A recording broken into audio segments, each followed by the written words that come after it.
Hi guys! Welcome to Mabis Tutorial. Today's tutorial ang pag-uusapan natin ay paano ka nga ba makakapag-send ng pera kung ganito naman yung lumalabas sa screen mo kapag nagsisend ka ng pera. Nakalagay, oops, check your wallet balance and transaction history, maybe your previous blah blah blah. So ibig sabihin parang wala nang pera yung Gcash mo, alam mo naman na may pera yung Gcash mo, no? Kaya ka nga nagsisend ng pera. O baka naman sa pagmamadali natin, kapipindot natin na isend na pala natin siya. So, ang gagawin mo, pupunta ka lang sa iyong available balance. So, pag nagdating mo sa available balance, mo, nakita mo dyan na nandyan pa rin yung pera, bibigyan kita ng tips kung paano yung gagawin mo para mawala yung oops na nakalagay na kindly check your wallet balance and your transaction history. Pero kapag nakita mo na yung pera mo ay nabawasan na or nawala yung pera mo, automatic kailangan mong pumunta dito sa iyong transaction history dito sa baba, no?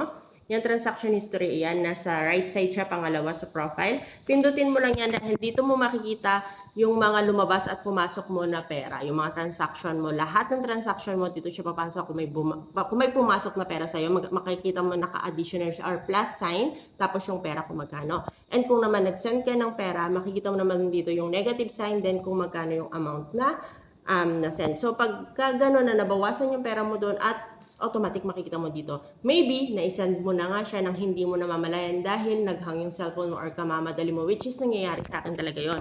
Pero kung ang nangyari naman ay talagang wala sa transaction history at nandito pa rin yung pera mo, hindi naman nabawasan yung pera mo pagkatapos yun nga, ayaw mag-send kasi nga nakalagay na kindly check your wallet balance and transaction history. Pero okay naman lahat yung nasa Gcash mo pa rin yung pera. So, eto yung first na gagawin mo. Maybe, nasabayan mo yung pag-update ni TikTok. Ang gagawin mo lang, punta ka lang sa Play Store, then i-update mo lang yung iyong Gcash. Pag na-update mo na siya, itry mo uli. Pag hindi pa rin siya umubra, ang gagawin mong next ay magsisend ka muna ng small amount, maybe piso, 5 pesos, sa ibang number.